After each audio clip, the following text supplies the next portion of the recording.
Oh, ITPC, Joshua Stewart, pipe up north. Time for another codger and a corn cob and tobacco tin Tuesday.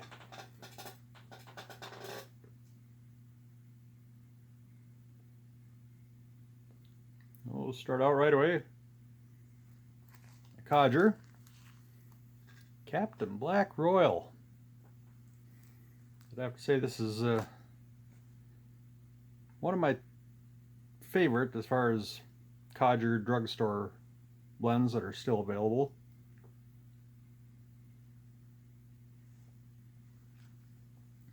I've heard it compared to Lane 1Q, and I haven't tried them back to back or side to side, but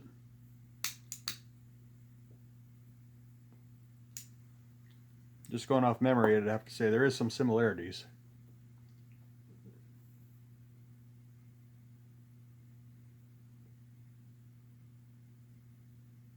My corn cob today is just another Missouri Meerschaum Legend, the bent stem. I seem to generally prefer the bent stems.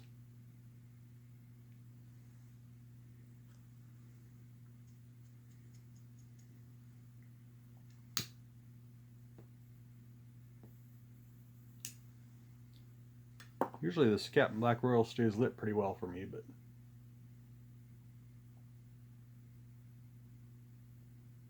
usually I'm not talking a whole bunch while I'm trying to enjoy it either.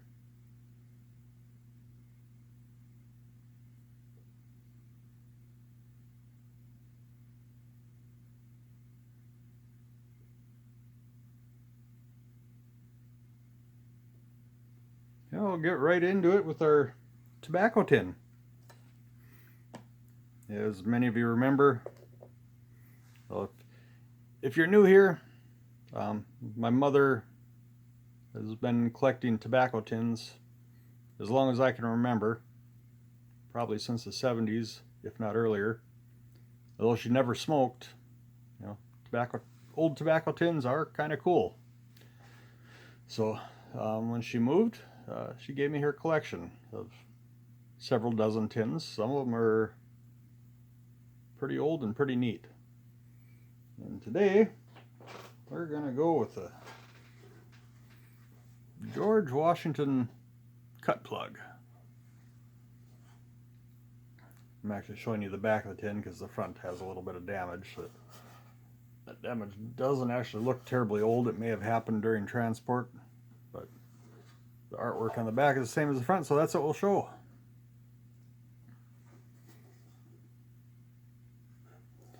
Manufactured by R.J. Reynolds Tobacco Company.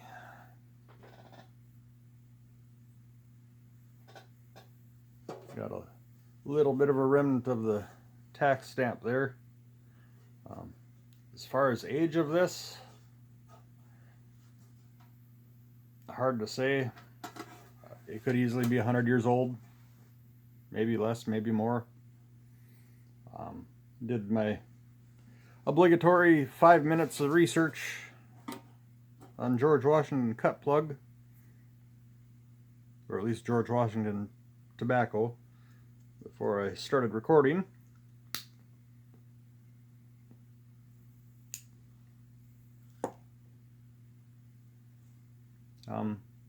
I didn't do enough to figure out when it first began being manufactured, but supposedly it was available up until the mid-70s.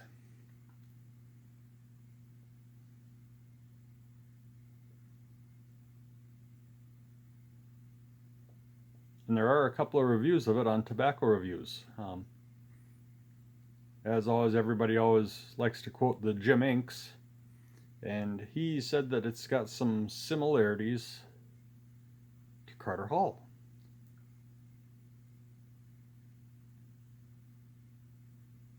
Which is interesting.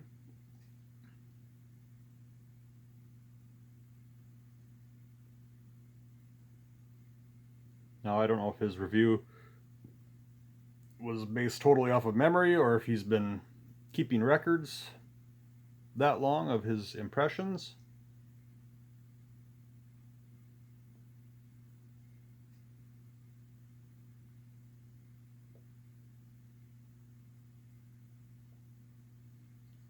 But it's no matter what it is, it's kind of interesting. Supposedly had like a molasses topping on it. Is that what Carter Hall has too?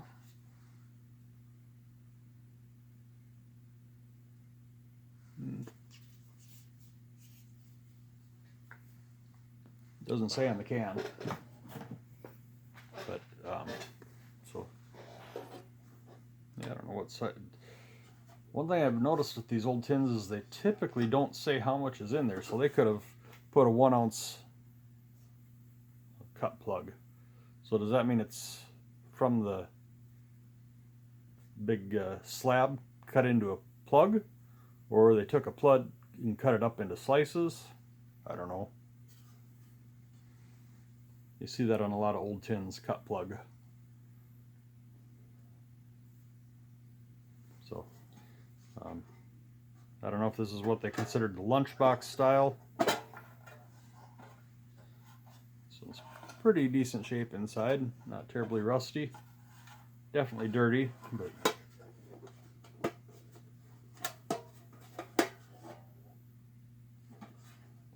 kind of interesting.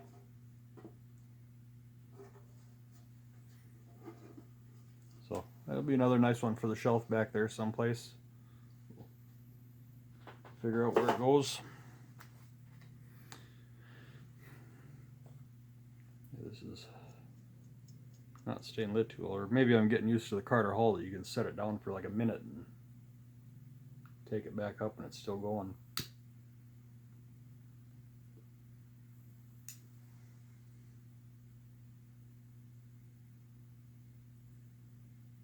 So I'm recording this kind of late on Monday night, but we'll post it live to go live on Codger the Corn Cob and Tobacco Tin Tuesday.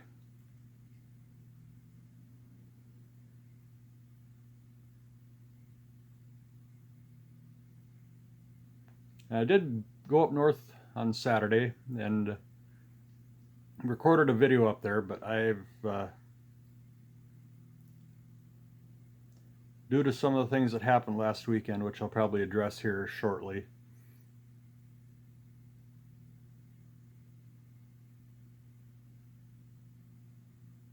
and the fact that Josh at Gentry Vintage, after I'd already recorded it, I looked at his video and he says a lot of the same things that I said in my video, so I didn't want him to think that I had basically just copied his video with my own little take on it, which was not the case at all.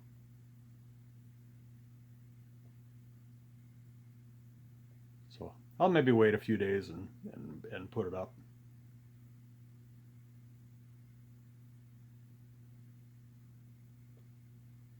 But that was another busy weekend. Put on about 600 miles again, which I think was about the same as the weekend before and possibly the weekend before that.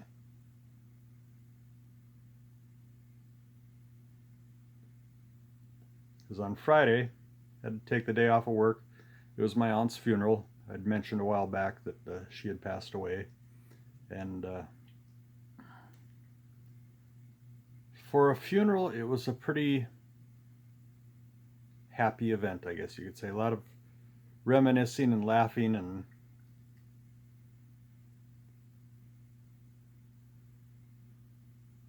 got to see a lot of relatives that I don't get a chance to see very often. Got to meet some relatives that I'd never met before.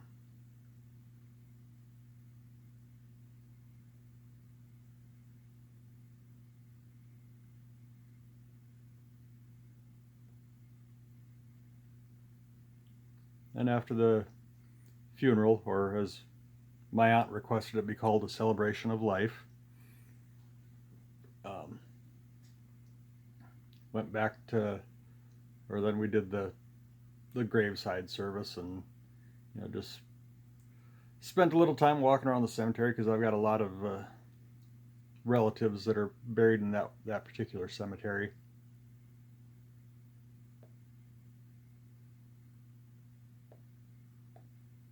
And it might be a little bit morbid, but my parents were excited to show the plots that they had bought for when their time comes, which is just a few steps from where my aunt was and near some other relatives.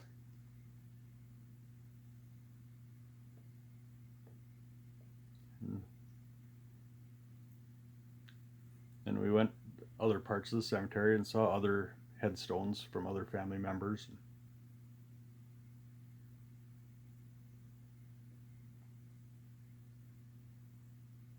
After that, went to my mom and dad's house and visited for a while. Played some cards with my brother, who lives a little ways away, still in Minnesota, but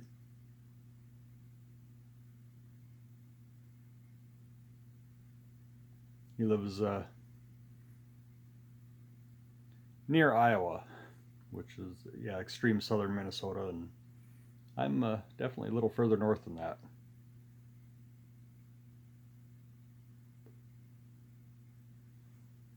So yeah, played some cards and did some visiting, and then went out for supper. And one of my cousins from, I believe she lives in Washington State, her and her husband and daughter, they joined us for supper.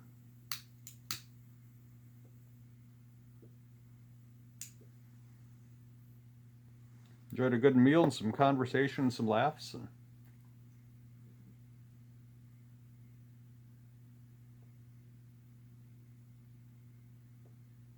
I got home Friday night. It was pretty late, 11 o'clock or midnight, something like that. But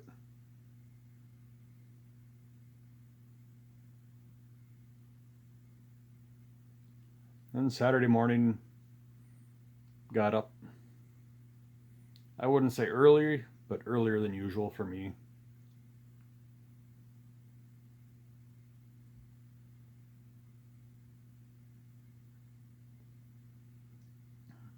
Got a few things in the car, including that new chainsaw that I think I'd mentioned it in a previous video.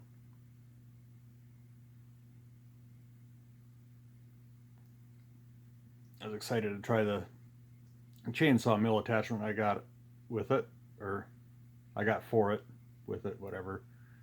I had a few trees that were dead, and one of them looked pretty tough, and I was worried that one of these storms it would fall down and block the driveway. So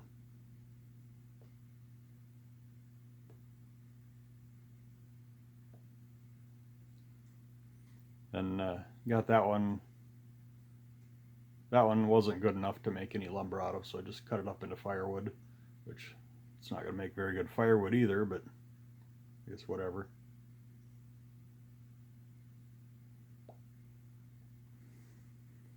Then cut down another tree of decent size that was dead. More recently dead, not probably 5 years like that previous one, but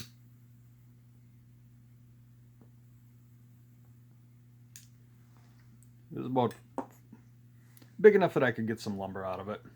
I dropped it and started limbing it, and I got a phone call.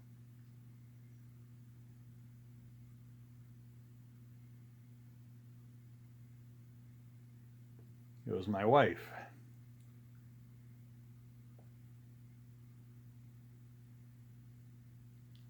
She was shopping in a bigger town about an hour from home, about a 2-hour drive from where I was at the property up north. She locked her keys in the car. Well, I didn't want to spend what it takes to get a locksmith.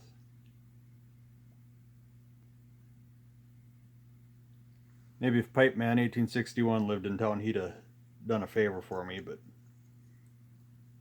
he's 1,000 miles away, so couldn't do that.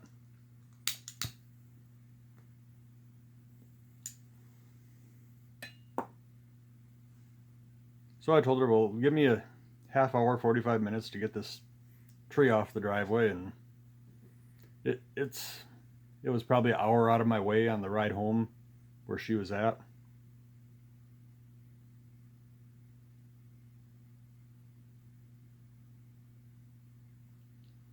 Which, that wasn't as frustrating to me as the fact that I lost a couple hours of good daylight on projects that I wanted to get done before winter. But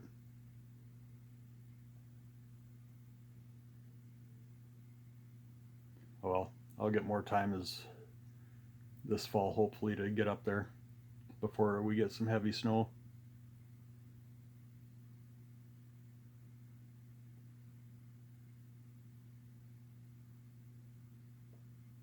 But then we got home and didn't have too much going on the next day other than church, which didn't have to be at church real early. So here we were, 11 o'clock at night.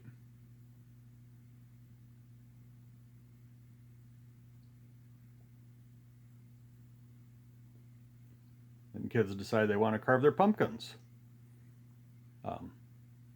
My son, the middle child, and my youngest daughter were home at the time. The oldest one was in college in the cities.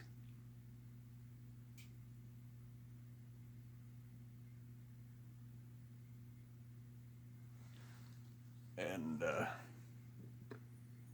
well, she didn't want to get her hands dirty.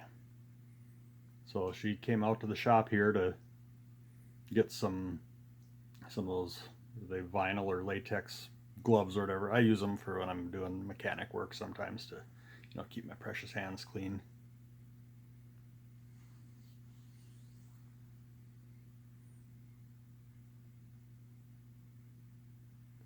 And she got out here, and usually every time anybody comes into the shop, Mittens is there to greet them. And, well, you didn't come up to greet her.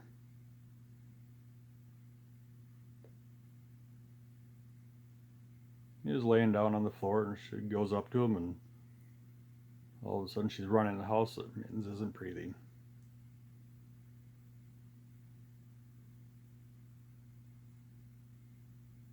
So I get out here within a few seconds, and Mittens, he hadn't been breathing for a while. We lost him sometime during the day, which I did put a post about that on the community page. Everybody's obviously brokenhearted.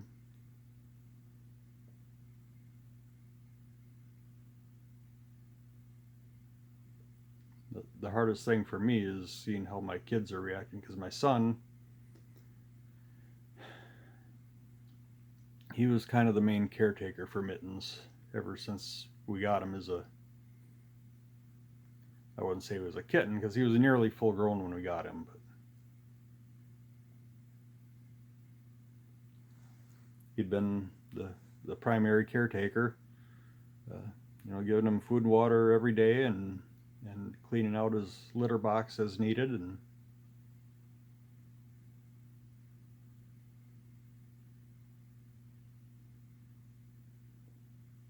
my oldest daughter,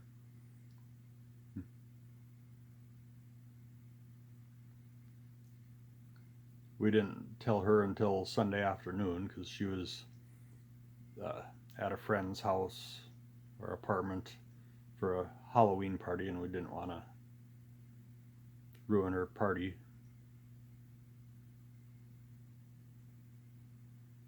She took it pretty hard too, because it was a cat that we got from her best friend's family.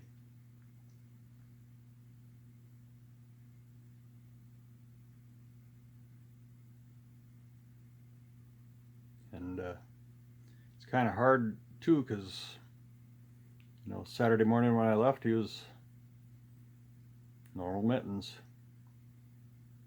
begging to be petted, just like he always does, purring up a storm.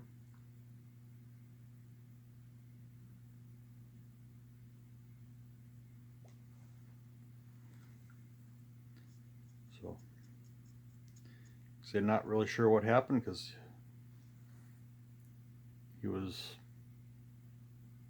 had a clean bill of health at his last vet visit, and yeah, we were overdue. He was due for a vet visit in August, but we'd changed vets, and we're just kind of waiting for things to slow down this fall before they get busy for the holidays to get him in for his checkup.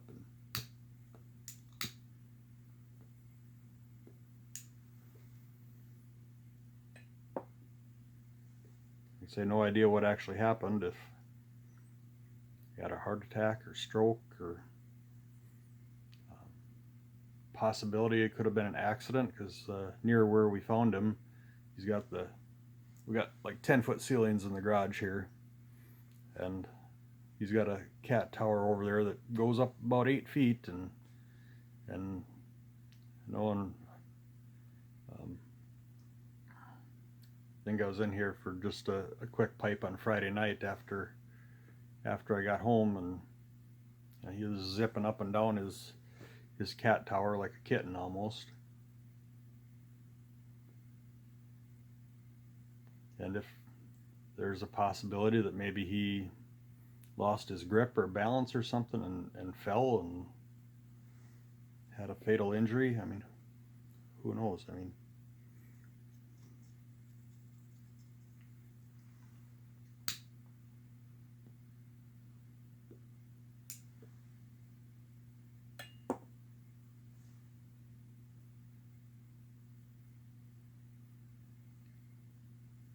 so yeah, that was a tough night. I was still in shock on Saturday night after we found him.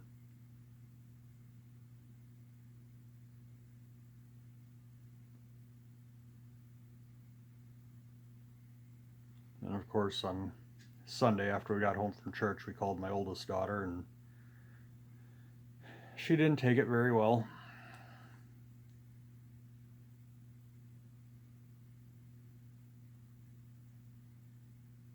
Which is understandable. I used to not have much empathy for people when they lost their pets.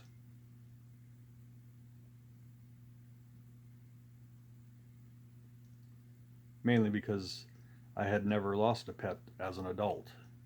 And we always had pets when I was growing up, and occasionally you'd lose one. And it would be heartbreaking, and life goes on. But about 15 years ago, the dog that my wife and I got when we first got married, he had a stroke, and we ended up having to put him down.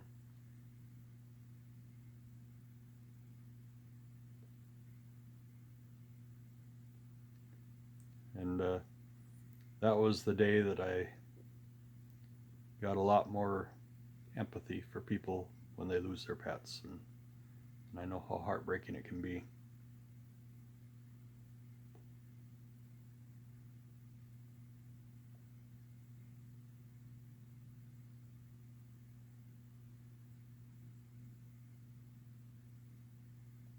And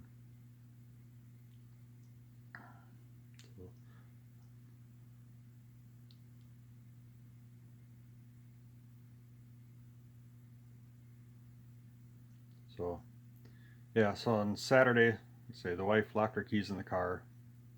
We lost Mittens. My mom always said bad things happen in threes.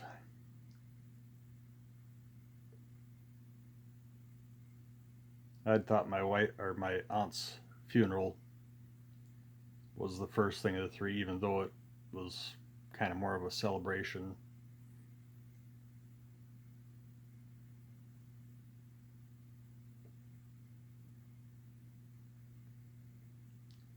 But I guess before we called my daughter on Sunday, she called me while we were at church, or she texted me while we were at church. When she was at that party at her friend's apartment, her car got towed.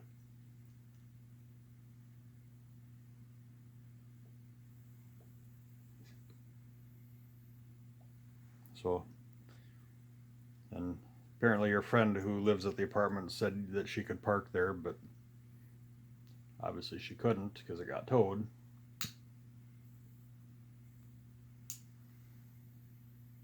It cost $360 to get it out, which her car's got about 340,000 miles on it or something, and we bought it when before she even had her license, when she was 15, hoping that it would get her through high school and college, and and it has. So it's like it's to the point where it's not really worth anything. It's like, do we even bother paying this money? And well, the daughter, but her friends kind of kicked in a little bit because it was a little. They felt it was a little bit their fault that it got towed. So this must be about done.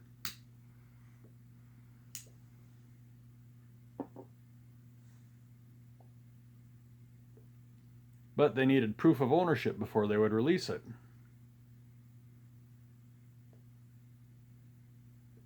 So I got on the phone with the tow company, and it's like, oh, I'm a couple hundred miles away. What can we do remotely?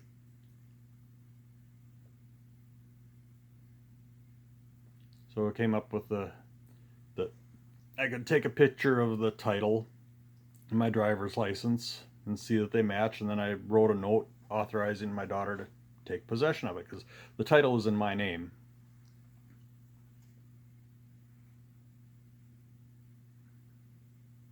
And I texted that information to my daughter so that she could show the the tow company. Well, apparently the handwritten note that I had needed to be notarized. Now, getting a hold of a notary on a Sunday in small town Minnesota, not an easy thing to do.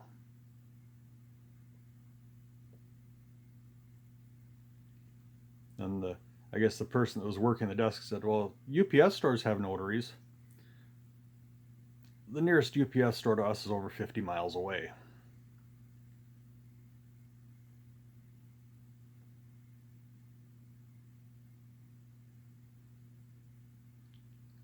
So kind of got to the point where, well, I'll just drive the 200 plus miles to St. Paul where her car was in impound and get it out myself. In the meantime, my son had a concert too that we were on our way to, and we were trying to get this stuff figured out. Finally, I said, well, can we like FaceTime the people and show them my driver's license that matches the name on the title and the registration and everything and all that? And oh yeah, we can do that. It's like, why didn't they say that right away? It would have saved a lot of headaches, a lot of hassle. So went on the FaceTime and she asked me a couple of questions, name, address, date of birth, and do I authorize my daughter to take it? And yes, yes, yes.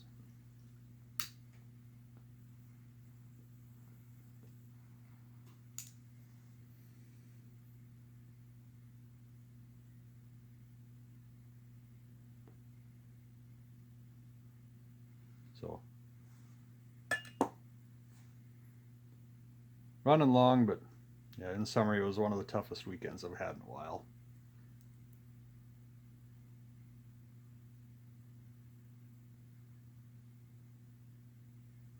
And Sunday night, after we got home from my son's concert, by that time it was dark, we had to take care of Mittens. We didn't want to wait too long. So I made a little wooden box, and while I was making the box, the rest of the family was digging a hole for him by just a couple feet away from where we have a pet buried that passed away a few years ago.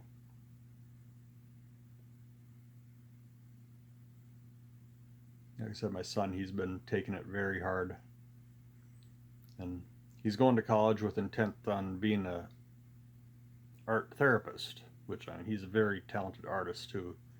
So, you know, wheels are cranking in my head, and I'm thinking, you know, maybe some art would be a little bit of therapy for him right now. So I got out a Sharpie, and on the box that Mitten was in, I just, put his name and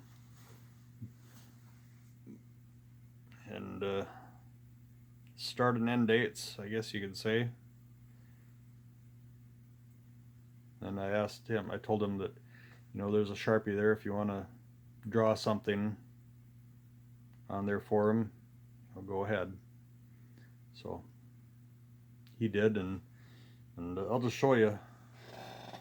I took a picture of it before before we buried him, and that's what my son drew. Like I just off the cuff in a couple of minutes, which, like I say, hopefully that was a little bit of therapy for him. But,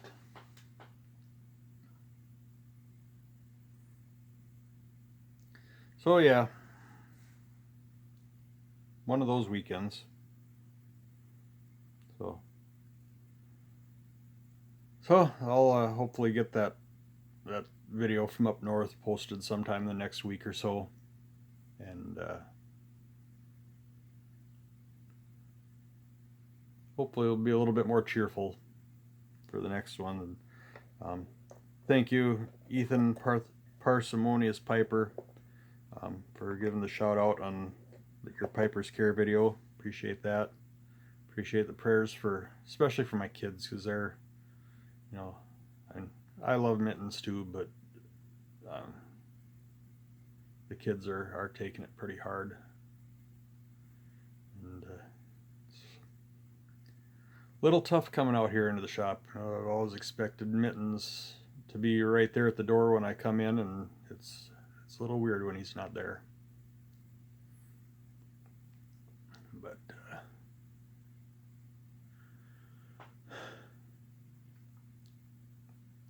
so yeah, I think it's getting dusty in here, so I better sign off for now. So this is Joshua Stewart, Pipe Up North. Have a good day.